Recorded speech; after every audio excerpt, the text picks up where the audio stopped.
Record on? Are we good? Yes. Yeah.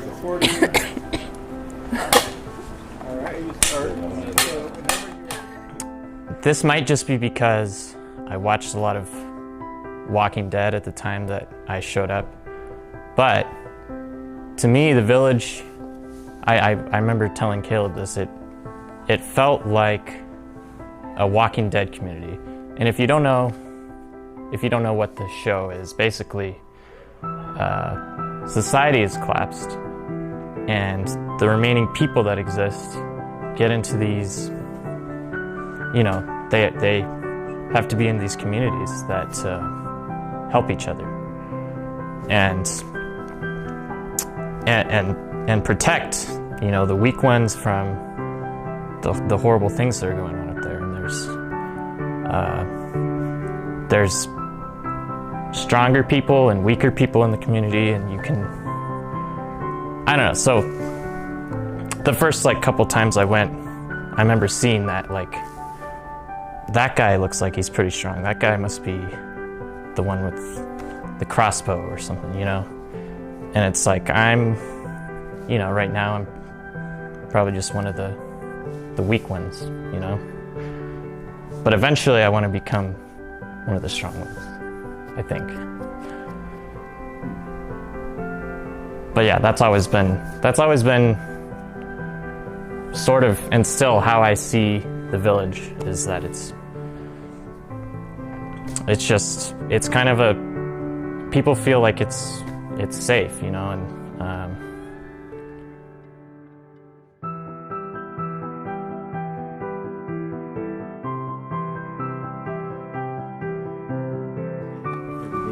All right, whenever you guys are ready, it's rolling. Hey! Ta-da! Ta-da! Okay. I'm Eric. I'm Pastor Eric. I'm Pastor Rod. And we planted the village. We are the founding pastors. That's kind of weird. Do you know they used to call me the mother of the church? And I was The father. The father. of the church, yeah. who knew? Who knew? Nobody. So, I first met you at a Good Egg. The Good Egg. And it must have been 1997? 1997? No, probably 98, because 98? I moved here in 97 Okay. to plant the church, and it took a while. What was the name of your church? Rock the Desert Ministries. Rock the Desert Ministries. And do you know the only thing we kept was ministries? Right, Because the village is actually the Village Community Ministries. right. That's our legal Only name. because the church was taken. Yes. So the next place was Oh, I don't remember. the church with the black window coverings. The Methodist? I don't know. Yeah. Bethel, yeah. Lots of gravel in the parking lot and the black window coverings, and that was fun. I remember that was when our kids were kind of Kid Vespers age, and we did the epic Jonah and the whale thing where I think Jonah actually somehow went into the whale's mouth. I don't know. I remember Julie managed some sort of epic, thing with that. That was a lot of fun. We first started coming here in the 4th of July, 2002, and the church was meeting at Bethel. And when we went in there, it was pretty dark, black curtains on the walls and a few candles around, and but I thought that the people were really friendly because they wouldn't leave us alone. When we pulled up into the parking lot at the Bethel church, we noticed that everybody was wearing shorts. Often, a lot of them had fringe on the bottom, torn. All the men had beards and long hair. There was long hair everywhere. And my very first visit here was actually on a Christmas service, so we sang Christmas carols. I have to say that my very first impression was that it was similar to my wife's father's church. He was a church planter, had a very small church out in Littletown, right behind the Triple D truck stop. Had kind of an informal feel about it. There were no pews, there were just chairs. And I felt basically at home at that service, and I really enjoyed it. So David and I came to the village in 2005 in August, and it's always a remarkable time because it was when Elliott Seepin was born. And we were looking for a church together. We were newly married, only a couple months. And we had tried several churches in Tucson, and they all just didn't feel right. So what felt right about the village was it was really welcoming. The songs were unique. They were written by the people who came here, and also at that time a lot of songs were from Mars Hill. I found people at the village really friendly and engaging and wanting to know us.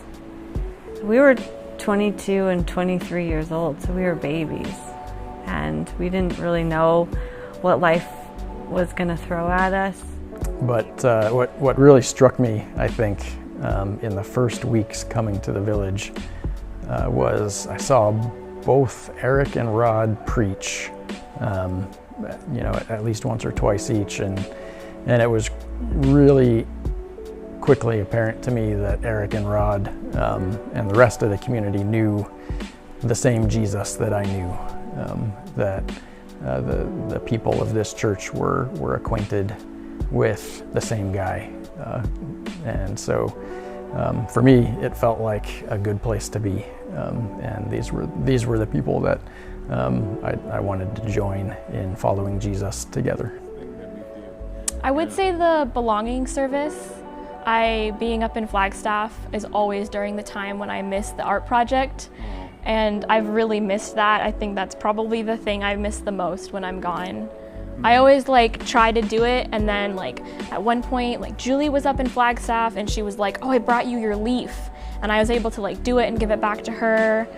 And yeah, sometimes I've been able to do it, but then I never get around to actually bringing it here or something. And so I think the belonging service, the art project, has been really, it's just fun because I don't know, I really enjoy being able to do art and then have it shown. And I love going around, sometimes I just go around the church and I look back at all the belonging service things, and I'm like, oh, that was my piece, and oh, I remember when they used to come here, and I remember making that.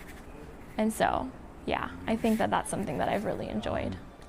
Have felt really blessed, and I think the healing is not dramatic and measurable per se, but just the sense of really enjoying being invited in to share my story and have time to listen to other people's stories.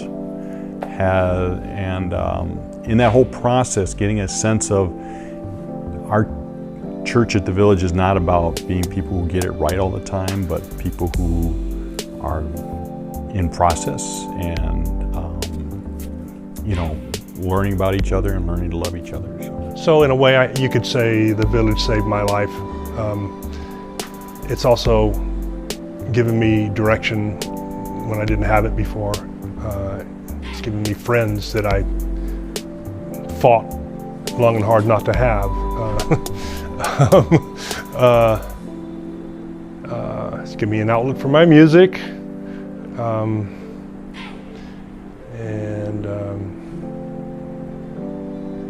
I don't know, a place to be. It's a family. Theology you have, for example, or a specific way that you dress, or a specific, a lot of Americans are kind of I want to go to church with people that agree with me on doctrine, agree with me on politics. And I think that our diversity is really exciting for me, so. Okay, so I feel even though we went to a lot of kind of alternative churches and we were in a lot of good, what would you say,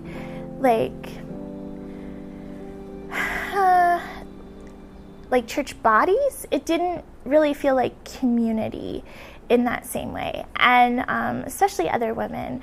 And so it was really cool to kind of be a part of some place where I could find community in like pilgrim groups and lunch after church, and just all the different things, like I haven't gone yet, but like game night and art night, which I have gone to, and we'll be hosting this Friday. And just like that was like a really big thing for me. And growing up an only child, it's kind of like, and not living around my extended family has really made, I think, a difference with that. Some other things that were different that I noticed right away was the, not something we do anymore, but there was this body prayer that we would do where we would stand in a certain formation and someone would explain what this like stance that we were in symbolized, and they would read scripture over us. And this was so bizarre to me with my Baptist background. Just coming to terms with Calvary Chapel was an okay place to be. And now I was here at the village. And then in mid-November of that same year, so just a few weeks, maybe 4 or 5 weeks after we started coming here, my dad called and told me that my teenage nephew died. All of a sudden, from some disease that no one ever would have known to look for. It was just a random seeming, just awful thing. And so, you know how it gets in moments like that, you get kind of tunnel vision, and you're not eating normal or sleeping normal, and kind of everything's off. And I just, in my mind, I just had, for those couple days, just get home, get home, get home, get home. And somehow I ended up back in Pennsylvania, and like I'm not sure, like even to this day, I'm not sure how all the pieces moved to facilitate me and Joe returning to PA for a little while. But I know that it was the village, people at the village, that kind of surrounded us and helped us figure out some of the like mechanics and logistics of that period. So someone took me to the airport, and it wasn't even 2 years ago, and to be honest, I don't know who it was. I didn't. And then I started going to the village, and I was like, oh, this is not a cult. This is actually just a really tight community of believers who are very authentic with each other, and that's cool. And so I want to go there, want to be involved and help further the mission, because I do believe in it. I believe in the authenticity and the yeah, that's a good word for it, the authenticity. And fun to fall in love with in front of all the villagers. I remember one of our, like, right when we started dating, like, because it was real quick from friendship to love, like, boom, and it was like, it knocked us off our socks, I think. Mm-hmm. And we were sitting in the Seneca house, and it was like barely we just started dating. We had one date where we like stayed up till 2 a.m, just kind of vomiting all of our stuff, all of our badness to each other, so that we could scare the other person off, and the other person wasn't scared. Yeah, it worked great. And and so we came to the Seneca house, kind of together, kind of not, but we were sitting there, and we're just like looking at each other, and Keith looks over and like, oh, the lovebirds. And it was just like that quick. And so it was just kind of fun, like falling in love in front of the villagers, so, and having their support through it all. So what about the parties? Oh yeah, and I am a person, I'm more of an introvert. I don't think I was originally, but with the chronic illness and stuff, I kind of became one. And I'm a person who likes 1 or 2 people at a time, usually. I don't like big groups of people. And when we first came here, there were a lot more parties. Of course, we had COVID and all that, and it's a bigger church. But I loved village parties. It was like I loved hanging around after church, which is not, I mean, I'd usually talk to my couple of friends at church, and then I'd go home. You know, and of course, we didn't stay for dinner in other churches. But here, I suddenly liked the crowd. So it was really interesting. And you guys were into having fun. Everything wasn't serious. I mean, everything was serious, but you know how to have fun in the midst of seriousness. So. Great. But That's really good. We moved to a lot of places. God kept providing places just at the nick of time. Right before they were torn down, or right before they were sold, or right before they closed. So, and then there's just always been a flow of people coming in and being encouraged and going off to wherever God sends them off to, and more people coming in and being encouraged. For a while, you said we were the bus stop church. And you know, it was the village is a scary place in the sense of you walk into it and you can't hide. People are going to ask you questions. People are going to get into your life. People are going to you're going to be known. You're going to know people. You're going to learn what it is to love and to be loved. And so, in that sense, it's not comfortable. It's at times even awkward, but it's also life-giving. And those deep relationships with Pastor Eric and Pastor Rod and the others, they just developed and went really deep. And while I was on staff at the village, I really believe that God caused my wife and my family and me personally to grow, I think, more than we've ever grown before. I really liked that. I enjoyed that. I liked the women. I think the women are good examples here. They're loving, they're caring, they care for their children, and they're very encouraging and helpful and praying for one another, and I just feel that a lot here. I think a part of me is trying to learn how to listen. I always thought I was a good listener because I was always quiet. I didn't talk a lot. I always listened to conversations. But I didn't always, now I know that I'm not as good of a listener as I thought. And that's something I'm working towards, like just fully listening and being where people are, trying to listen to their story and just being present. And so that's something I'm working towards. I'm not quite there yet, but I'm learning how to do that. Right. I will say too, I did come where it was at the Lutheran church and it was all dark and had black. And I know everybody said this already. It was weird. I think we all really agreed it was weird. But I kind of liked it. It was kind of like weird likable. So I like that. I was going to say, I had read in the Celtic Way of Evangelism this philosophy of like belonging first, like that's what Jesus offered the disciples, and then the beliefs, there's like space to flesh that out as you belong, and then behavior is transformed. And I had read about it like in a, underline your book, this is really cool kind of experience, but I wanted to say that was one thing that I was like, oh, this community's doing that. Like we get to, and it's messy and it's beautiful, but back then and even now, it's like when people take communion in our community, it's just like, it's so cool to just see all of us that belong because of Jesus, and we're wrestling it all out. And so that just attracted me, and also feels like one of the things I love about the village is like I want other people to come. It's like this is a space where I want to bring my people from around Tucson. A lot of my older memories are mostly about what people told me because I've grown up people telling stories from the village. But I remember being one of the little kids. I don't remember nursery, of course, but I remember being in the 3 to 8 group and sitting down in front of just right there behind us, and just talking with the pastor, because we could just sit there and just chat with the pastor, and I wasn't even nervous being in front of the whole church, and we would just shout things out, and it was awesome. And people would laugh when we said stupid things, but we didn't care. We kind of laughed too. And there was my 4th birthday party. There was we were putting popsicle sticks in milk jugs, and Elliott was way too fast because I think he was cross country as a track or something at the same time. I either remember, time is relative, either Eric throwing a shovel at my head, or like going outside at the church on the swing sets. And I start coming here and I'm like, people are telling me, they're like, well, tell me your story. And I'm like, oh, like you really want to hear that? Sit down, buckle your seatbelt. It's going to be a little bumpy.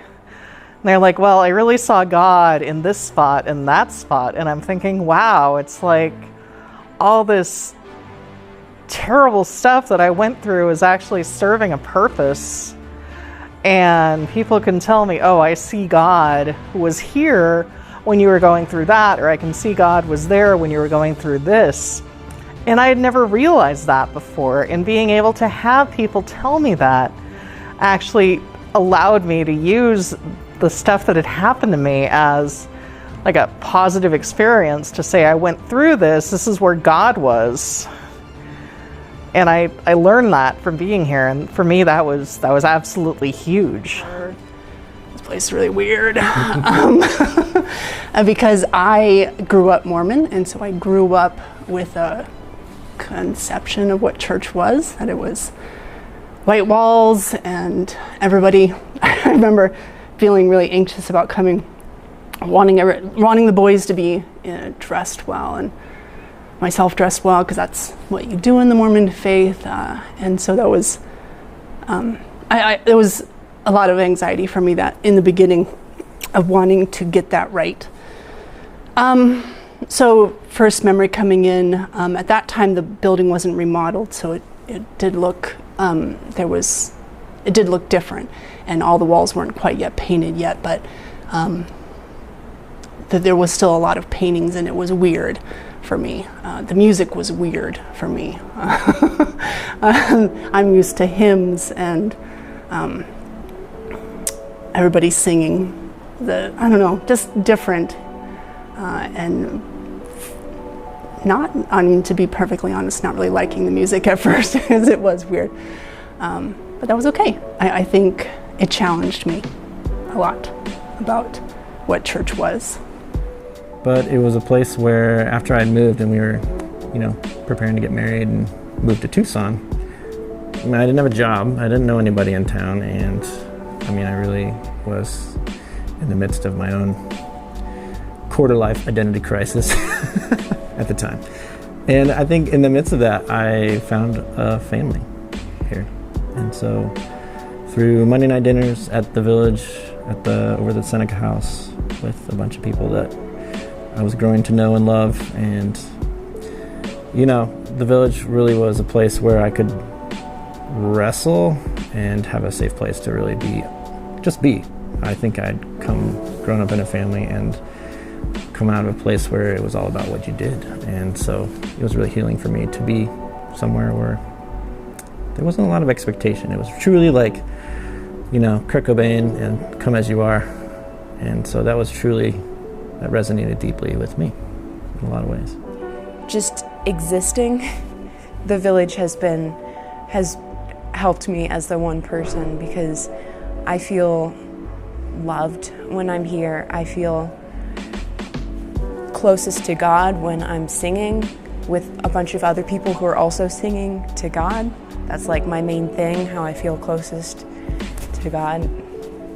Pretty much as soon as I met Michael, he started telling me about this great church that he was a part of in Tucson, because I had been sharing with him that I didn't grow up in a Christian household, and my family was loosely Christian, but it wasn't something that we didn't regularly attend church. This was my first experience having a meal at the village, and so because I don't serve food at the candlelight service, and so I thought, oh man, this is cool. We get a free lunch coming to church, and now I kind of think of when Jesus is feeding, like I don't remember if it's the 4,000 or the 5,000 in Matthew, and he says, well, you came because you ate and were filled, and that I kind of look at it now, and that was a big motivation for me coming to the village, was, oh, there's food and we get to sit down and talk to people.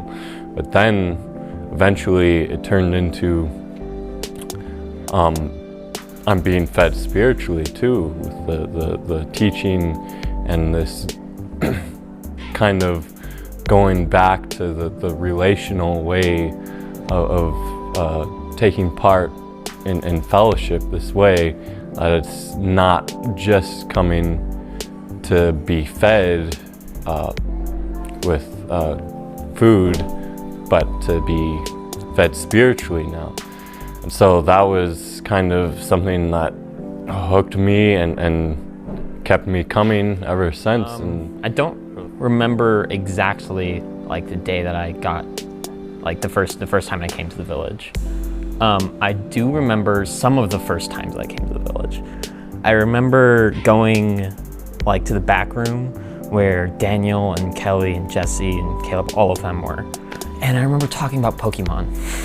That was big. We all had Pokemon cards we were trading, and it's good times.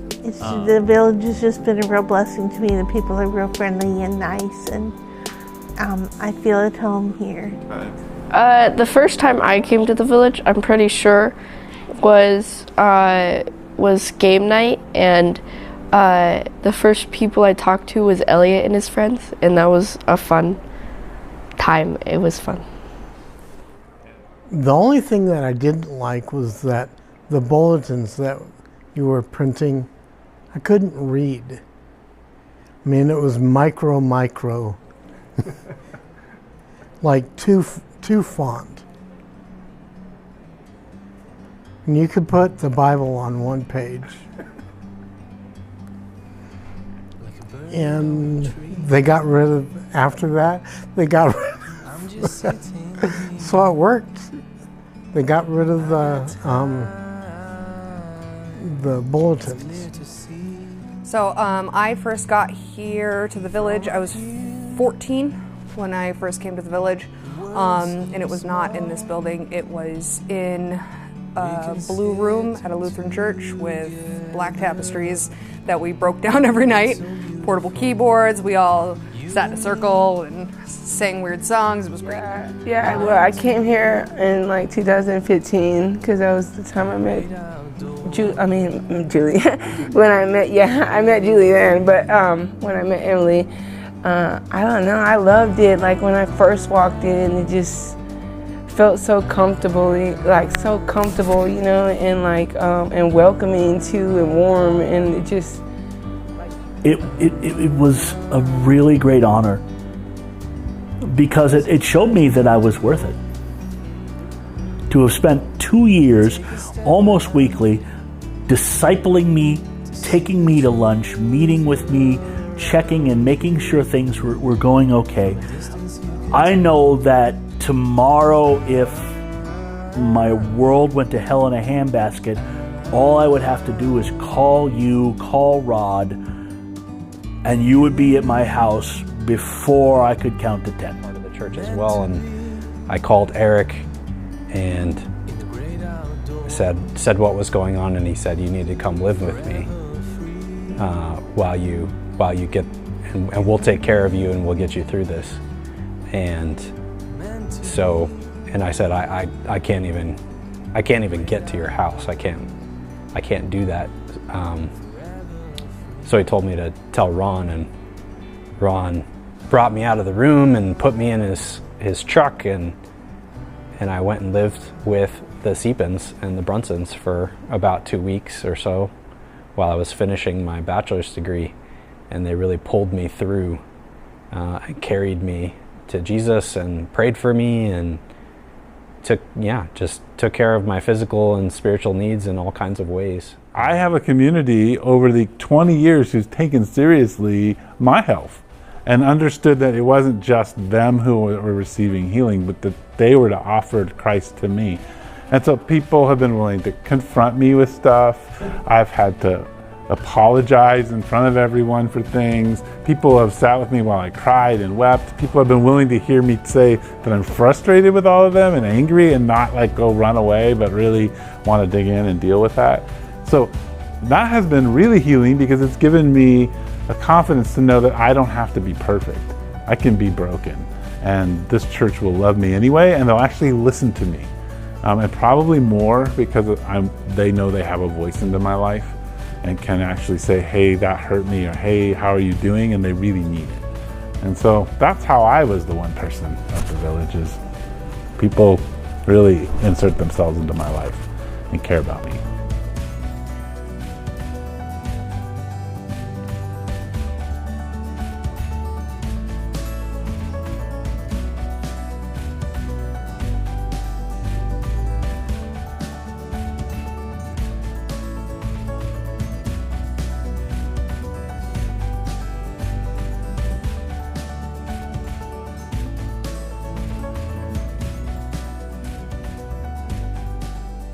Are you in there? I see you.